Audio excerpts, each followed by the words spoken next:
आइए अब सुनते हैं अध्याय 4। शीर्षक है वायु। और आइए अब सुनते हैं पाठ। पृष्ठ संख्या 20।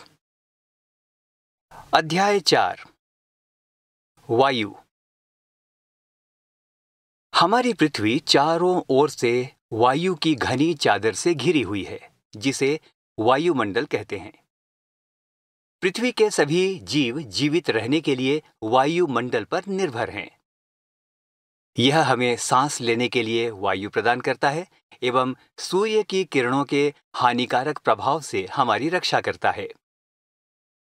यदि सुरक्षा की यह चादर न हो तो हम दिन के समय सूर्य की गर्मी से तप्त होकर जल सकते हैं एवं रात के समय ठंड से जम सकते हैं। अतः यह वह वायु राशि है जिसने पृथ्वी के तापमान को रहने योग्य बनाया है। वायुमंडल का संगठन। क्या आप जानते हैं कि जिस वायु का उपयोग हम सांस लेने के लिए करते हैं, वास्तव में वह अनेक गैसों का मिश्रण होती है। नाइट्रोजन तथा ऑक्सीजन ऐसी दो गैसें हैं जिनसे वायुमंडल का बड़ा भाग बना है। Carbon dioxide, helium, ozone, argon एवं हाइड्रोजन कम मात्रा में पाई जाती है। इन गैसों के अलावा धूल के छोटे छोटे कण भी हवा में मौजूद होते हैं। चित्र संख्या 4.1 में वृत्तारेख दिया गया है, जिसमें वायु के विभिन्न संघटकों के प्रतिशत दर्शाए गए हैं। आइए एक नजर डालते हैं इस चित्र पर। चित्र संख्या 4.1 और यहाँ वायु के विभिन्न संघटकों के प्रतिशत दर्शाए गए हैं, जैसे ऑक्सीजन इस वातावरण में 21%, नाइट्रोजन 78%, अन्य सभी मिलकर के 0.04% और कार्बन डाइऑक्साइड 0.03% है और आर्गन 0.93 यानी 0.93% है। इसी पृष्ठ में एक बॉक्स दिया गया है और बॉक्स का शीर्षक है, क्या आप जानते हैं? यहाँ इस प्रकार से वर्णन है। कार्बन डाइऑक्साइड वायुमंडल में फैलकर पृथ्वी से विकिरित ऊष्मा को पृथ्वी पर रोककर ग्रीन हाउस प्रभाव पैदा करती है, इसीलिए इसे ग्रीन हाउस गैस भी कहते हैं। और इसके अभाव में धरती इतनी ठंडी हो जाती कि इस पर रहना असंभव होता।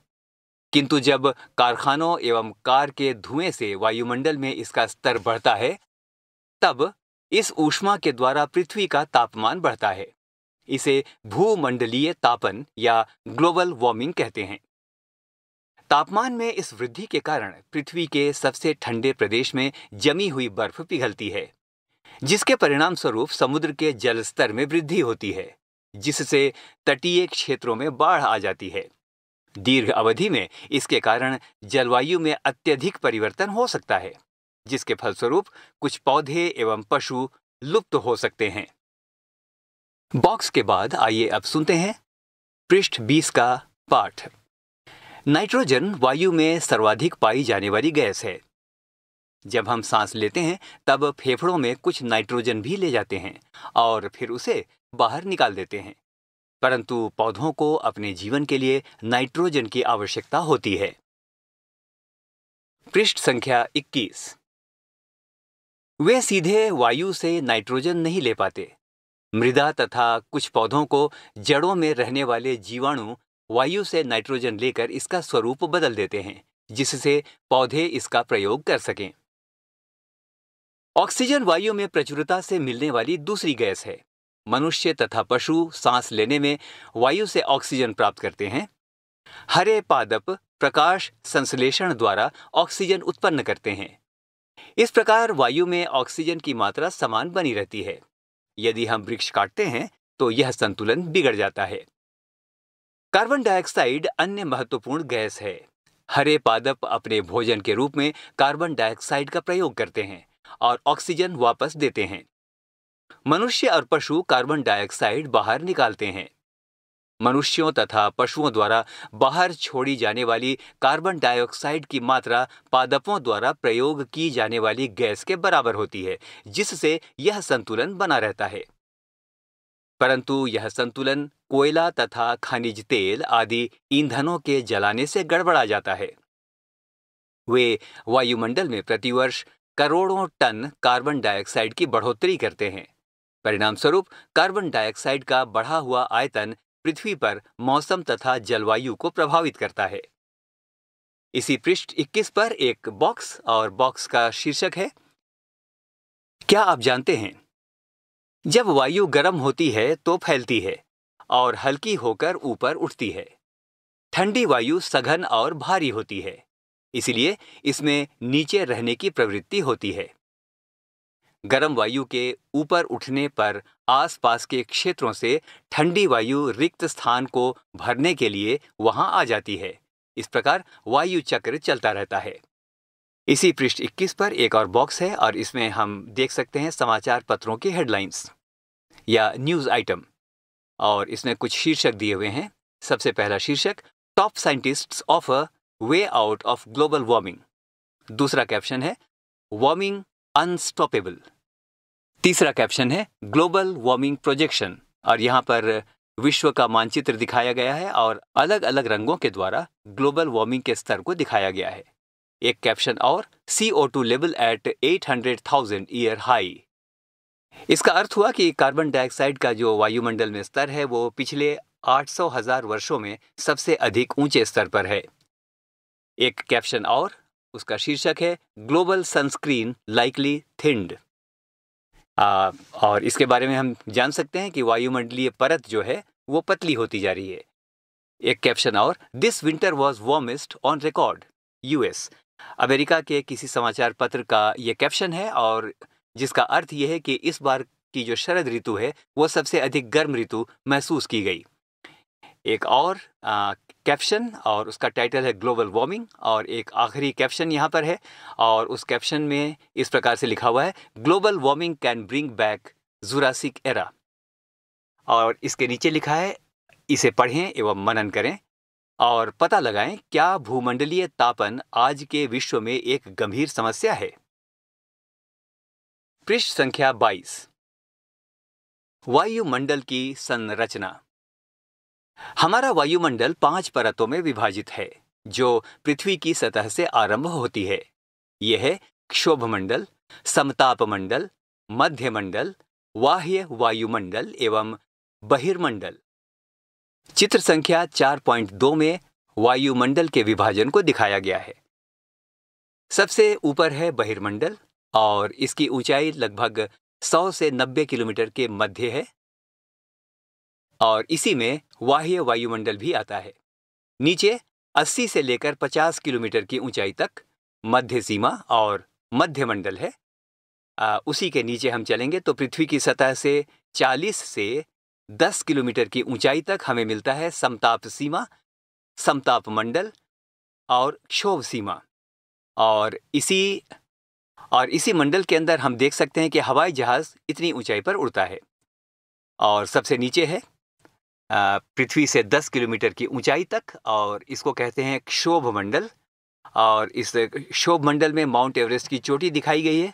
इसका अर्थ है कि माउंट एवरेस्ट की ऊंचाई तक या उससे थोड़ा अधिक ऊपर क्षोभ मंडल या सबसे निचली परत का वायुमंडल है। अब आइए सुनते हैं आज का पाठ। और अब सुनते हैं क्षोभ मंडल क्या होता है। यह परत वायुमंडल की सबसे महत्वपूर्ण परत है। इसकी औसत ऊंचाई 13 किलोमीटर है। हम सभी मंडल में मौजूद वायु में सांस लेते हैं। मौसम की लगभग सभी घटनाएं जैसे वर्षा, कोहरा एवं ओलावर्षण इसी परत के अंदर होती है। दूसरा मंडल है समताप मंडल। इसके बारे में अभी हमने चित्र में भी सुना था। आइए अब सुनते हैं इसका वर्णन। क्षोभ मंडल के ऊपर का भाग समताप मंडल कहलाता है। यह लगभग 50 किलोमीटर की ऊंचाई तक फैला है। यह परत बादलों एवं मौसम संबंधी घटनाओं से लगभग मुक्त होती है। इसके फलस्वरूप यहाँ की परिस्थितियां हवाई जहाज उड़ाने के लिए आदर्श होती हैं। समताप मंडल की एक महत्वपूर्ण विशेषता यह है कि इसमें ओजोन गैस की परत होती है। यह परत सूर्य से आने वाली हानिकारक गैसों से हमारी रक्षा करती है। और अब सुनते हैं मध्यमंडल, जो हमने इस चित्र में देखा था। मध्यमंडल यह वायुमंडल की तीसरी परत है। यह समताप मंडल के ठीक ऊपर होती है। यह लगभग 80 किलोमीटर की ऊंचाई तक फैली है। अंतरिक्ष से प्रवेश करने वाले उल्कापिंड इस परत में आने पर जल जाते हैं। और अब वर्णन है इसी पृष्ठ पर। बाह्य वायुमंडल। बाह्य वायुमंडल में बढ़ती ऊंचाई के कारण तापमान अत्यधिक तीव्रता से बढ़ता है। आयन मंडल इस परत का एक भाग है। यह 80 से 400 किलोमीटर तक फैला है। रेडियो संचार के लिए इस परत का उपयोग होता है। पृष्ठ संख्या 23। वास्तव में पृथ्वी से प्रसारित रेडियो तरंगें इस परत द्वारा पुनः पृथ्वी पर परावर्तित कर दी जाती हैं। बहिर्मंडल। वायुमंडल की सबसे ऊपरी परत को बहिर्मंडल के नाम से जाना जाता है। यह वायु की पतली परत होती है। हल्की गैसें जैसे हीलियम एवं हाइड्रोजन यहीं से अंतरिक्ष में तैरती रहती हैं। मौसम एवं जलवायु। क्या आज वर्षा होगी? क्या आज दिन साफ होगा और धूप निकलेगी? कितनी ही बार हमने क्रिकेट प्रेमियों के मुंह से एक दिवसीय मैच के भविष्य पर अनुमान लगाते हुए सुना होगा। यदि हम कल्पना करें कि हमारा शरीर एक रेडियो है और मस्तिष्क उसके स्पीकर, तो मौसम वह है जो इसके नियंत्रण बटनों से छेड़छाड़ करता रहता है। मौसम वायुमंडल की प्रत्येक घंटे तथा दिन प्रतिदिन की स्थिति होती है। आर्द्र एवं गर्म मौसम किसी को भी चिड़चिड़ा बना सकता है, जबकि अच्छा हवादार मौसम हमें आनंद देता है और हम घूमने की योजना भी बना सकते हैं। मौसम नाटकीय रूप से दिन प्रतिदिन बदलता है, किंतु दीर्घकाल में किसी स्थान का औसत मौसम उस स्थान की जलवायु बताता है। क्या अब आप समझ गए कि हम मौसम का दैनिक पूर्वानुमान क्यों करते हैं? तापमान। आप प्रतिदिन जिस तापमान का अनुभव करते हैं वह वायुमंडल का तापमान होता है। वायु में मौजूद ताप एवं शीतलता के परिमाण को तापमान कहते हैं। वायुमंडल का तापमान केवल दिन और रात में ही नहीं बदलता, बल्कि ऋतुओं के अनुसार भी बदलता है। शीत ऋतु की अपेक्षा ग्रीष्म ऋतु ज्यादा गर्म होती है। आपतन एक महत्वपूर्ण कारक है जो तापमान के वितरण को प्रभावित करता है। सूर्य से आने वाली वह ऊर्जा जिसे पृथ्वी रोक लेती है, आपतन कहलाती है। आपतन या सूर्य तप की मात्रा भूमध्य रेखा से ध्रुवों की ओर घटती है, इसलिए तापमान उसी प्रकार घटता जाता है। क्या अब आप समझ गए होंगे कि ध्रुव बर्फ से क्यों ढके हुए हैं?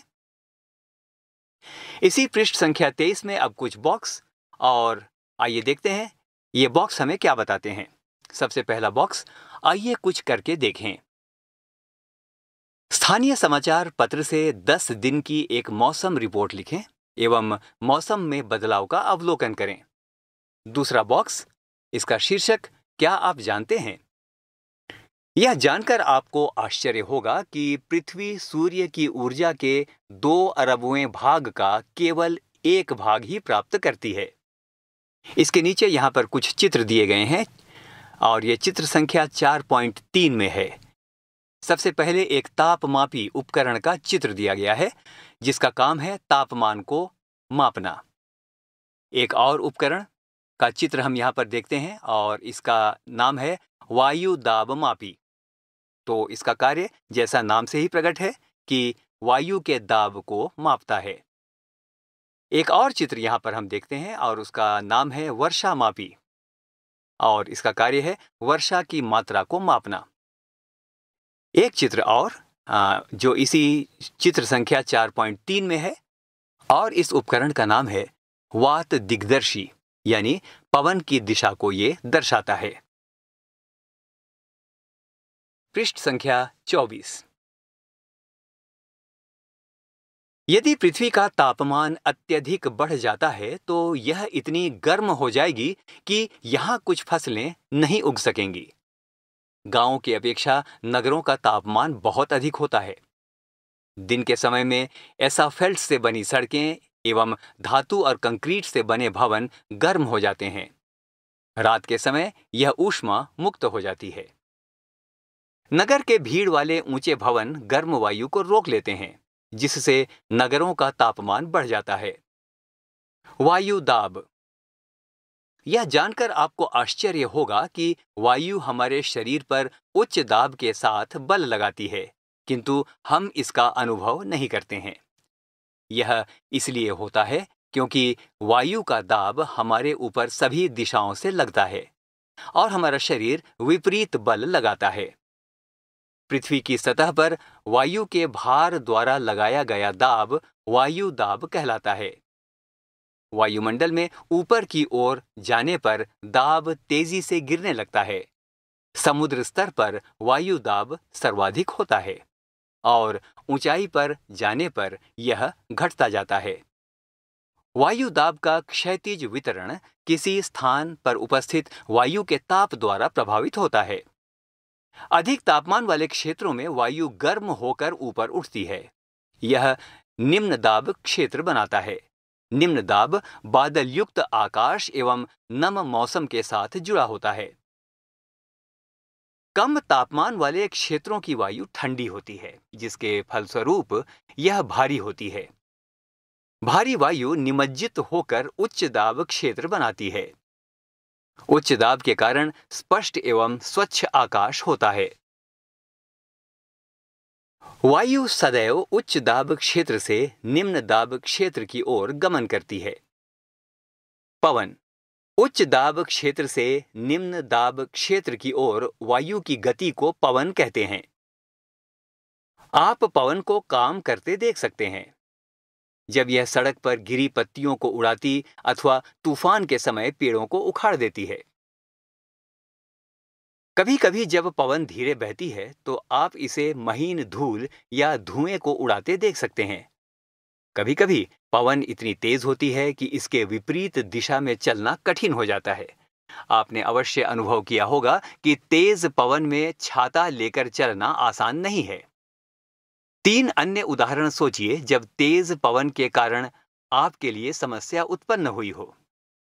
पवन को मुख्यतः 3 प्रकारों में विभाजित किया जा सकता है।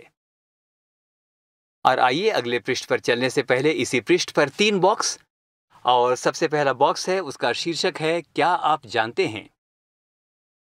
तापमान को मापने की मानक इकाई डिग्री सेल्सियस है। इसका आविष्कार एंडर्स सेल्सियस ने किया था। सेल्सियस पैमाने पर जल 0 डिग्री सेल्सियस पर जमता है एवं 100 डिग्री सेल्सियस पर उबलता है। दूसरा बॉक्स, क्या आप जानते हैं। क्या आप जानते हैं कि चांद पर वायु नहीं है, अतएव वहां वायु दाब भी नहीं है। अंतरिक्ष यात्री जब चांद पर जाते हैं तो वे विशेष रूप से सुरक्षित हवा से भरी हुई अंतरिक्ष पोशाक पहनते हैं। यदि वे इस अंतरिक्ष पोशाक को न पहने तो अंतरिक्ष यात्रियों के शरीर द्वारा विपरीत बल लगने के कारण उनकी रक्त शिराएं फट सकती हैं, जिससे अंतरिक्ष यात्री रक्तस्रावित हो सकते हैं। एक बॉक्स और इसी पृष्ठ पर, और इसका शीर्षक है क्या आप जानते हैं। आइए सुने। पवन का नाम उसके आने की दिशा के आधार पर निर्धारित होता है। उदाहरण के लिए पश्चिम से आने वाली पवन को पश्चिमी अथवा पछुआ पवन कहते हैं। पृष्ठ संख्या 25। स्थायी पवनें। व्यापारिक पश्चिमी एवं पूर्वी पवनें स्थायी पवनें हैं। ये वर्ष भर लगातार निश्चित दिशा में चलती रहती हैं। 2. मौसमी पवनें। ये पवनें विभिन्न ऋतुओं में अपनी दिशा बदलती रहती हैं। उदाहरण के लिए भारत में मानसूनी पवनें। 3. स्थानीय पवनें। ये पवनें किसी छोटे क्षेत्र में वर्ष या दिन के किसी विशेष समय में चलती हैं। उदाहरण के लिए स्थल एवं समुद्री समीर।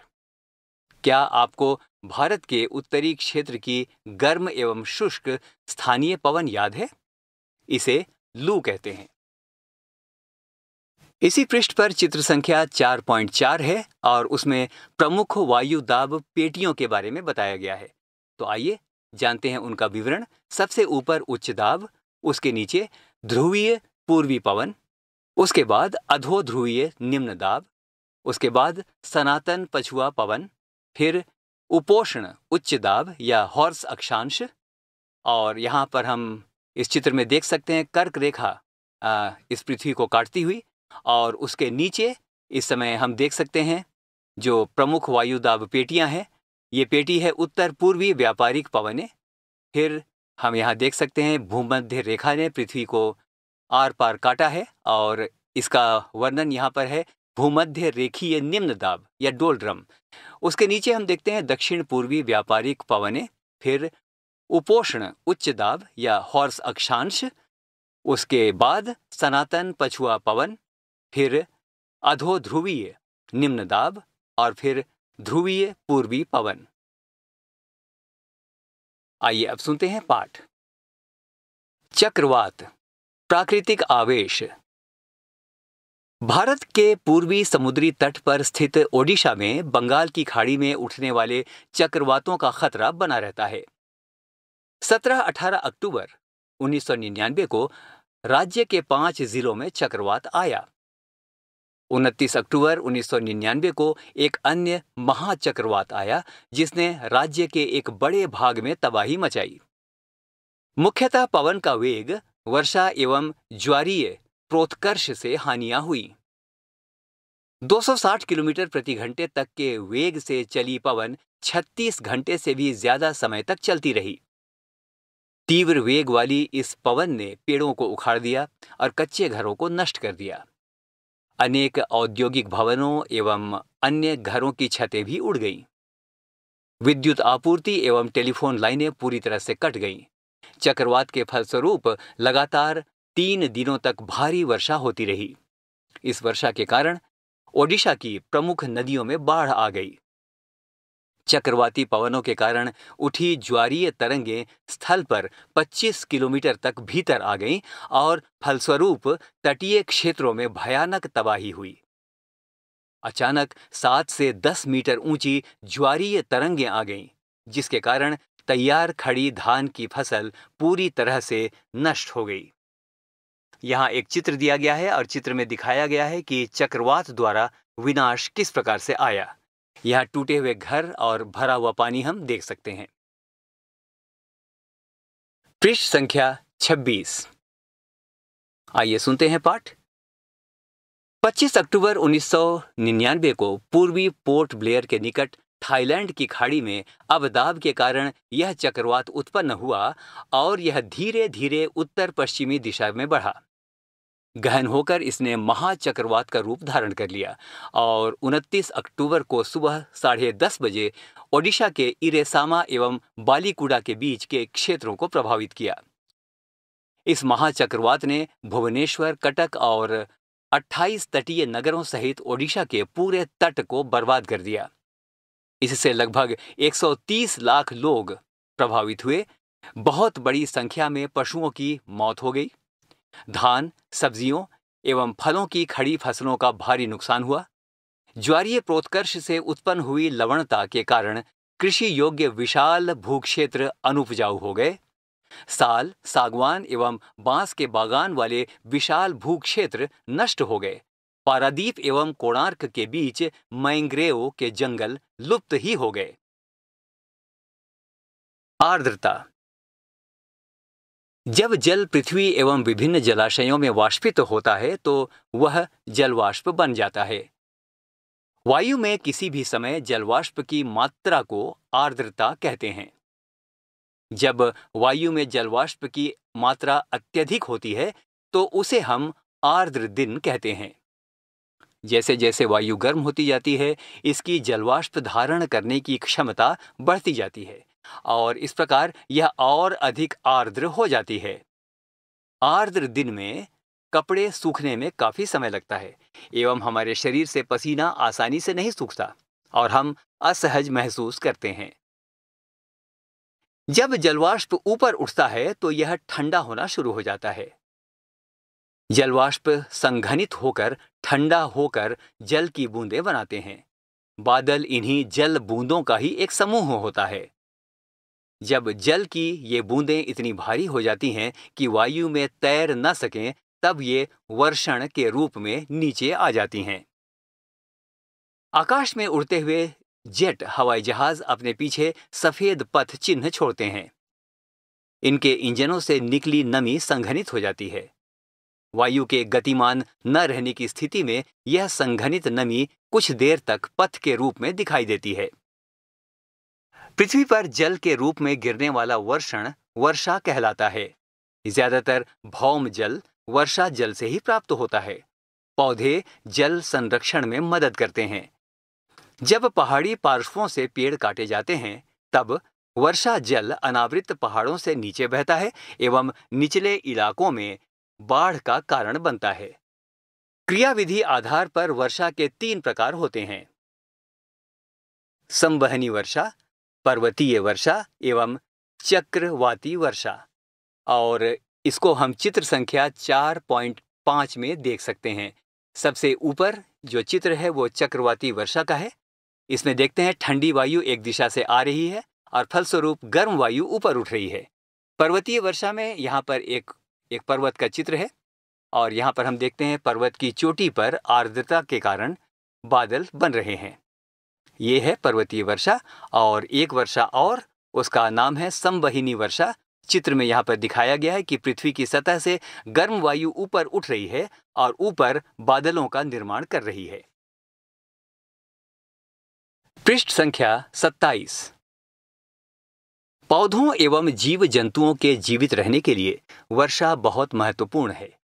इससे धरातल को ताजा जल प्रदान होता है। यदि वर्षा कम हो तो जल की कमी तथा सूखा हो जाता है। इसके विपरीत अगर वर्षा अधिक होती है तो बाढ़ आ जाती है। यहीं पर अगर आपको यह कहानी पसंद आई हो तो लाइक करिए और इसी तरह की और कहानियों तथा किताबों को सुनने के लिए सब्सक्राइब करें हमारे चैनल को और दबाएं बेल आइकन।